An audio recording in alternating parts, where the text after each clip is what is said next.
I know Chiggs is in here recording this. No Chid Smooth in here, right? So whatever you say, sorry, you know Chid gonna have everything up there.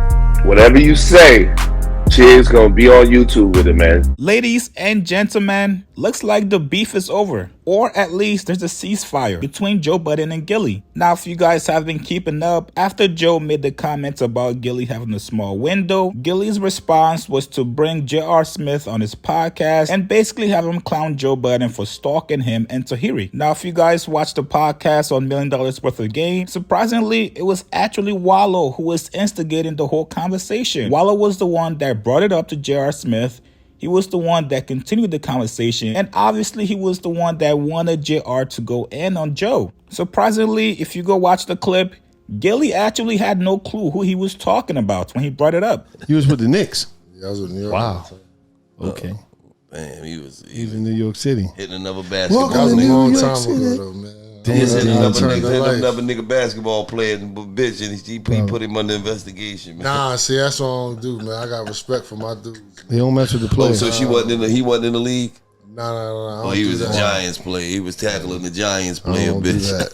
I don't play in the same sandbox. It might have been a rapper. No, he was a Giants player. Be a football player or a rapper. No, a rapper would have shot him. Ain't No, no all these motherfucking dudes rappers putting him under investigation. Man, shit, all these dudes ain't no rapper doing that. Investigation. Shit, you mean on a bitch, a rapper. Shit.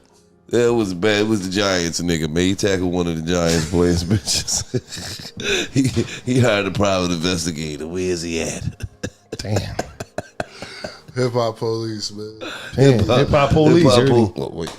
He's a hip hop police. It's a rap. I was just saying, like, police, like. Oh, we ain't got no NBA police, so I was like, hip hop NFL police. No, y'all do got NBA. And Wallo's typically the kind that likes to keep things peaceful. He doesn't like to get into beef or drama. So personally, this was very shocking to me. But after this, myself and a couple of you guys included, we all said, yo, Joe's gonna go in on him. There's no way Joe's gonna let this slide. Bring in the guy that your ex cheated on you with to tell an embarrassing story and expose you for being a stalker? Nah, Joe's gonna violate. But nothing. I purposely waited to make this video. I waited for the Wednesday podcast to drop to see if Joe was gonna mention it. I waited for the Saturday pod to see if he was gonna mention it then.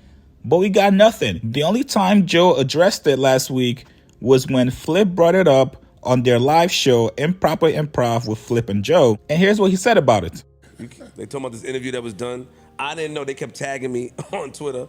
J.R. Smith did an interview with Gillie and him and talking about he was stalked by a man in Jersey. Now, I didn't understand why I kept getting tagged in that until I found out on Twitter yesterday when I asked, why y'all keep tagging on me? And apparently, it involved you. Do you have anything to say about these allegations against you? Or Yes. So glad you asked.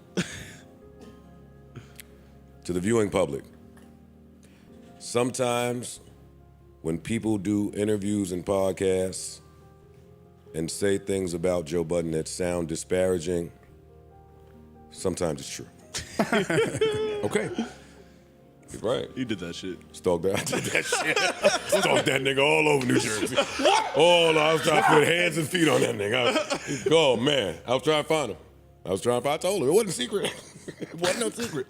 You really stalked the nigga? You fucking right. Stalking sounds bad, but I lived around the corner. Like, that was a thought like jerking off. Like, oh, let me drive around the corner. see if I can find this nigga. I ain't doing nothing else. Pulled up to the car, chilled sometimes. Just apartment building, chilling. Ear to the door, key. Let me chill. That might be bad. That's a charge. Yeah, I was wild, nigga. Why? For love. It's love. It's a dummy. But love wouldn't make you wouldn't do that now. But No. But love made you do that. I wouldn't do that now. Did you guys like Love, pills. Got it. Blame it on whatever you want to blame it Coke. on. I was a mess. It was a mess. Nah, no coke. You No never coke. did coke before? Now, obviously, this story isn't new. Joe has talked about it multiple times. So he wasn't gonna lie and deny that it was him. Wouldn't make any sense, and the fans would obviously call him out. But I was pretty surprised that Joe didn't take any shots at Gillie, didn't express any type of resentment for them having J.R. Smith on the podcast to speak on that situation, or maybe he's saving it for later. But for now, we have to be fair, we have to be honest. The round is tied 1-1. Maybe they had a conversation behind the scenes to settle their issues. Or maybe Joe didn't want to go at Wallo because he's cool with him. Anyways, tell me what you guys think about this, man. As of now, we have a ceasefire. Are you guys surprised at Joe's response back? Post your comments below. Subscribe to my channel, like this video. I'll see you guys later, man.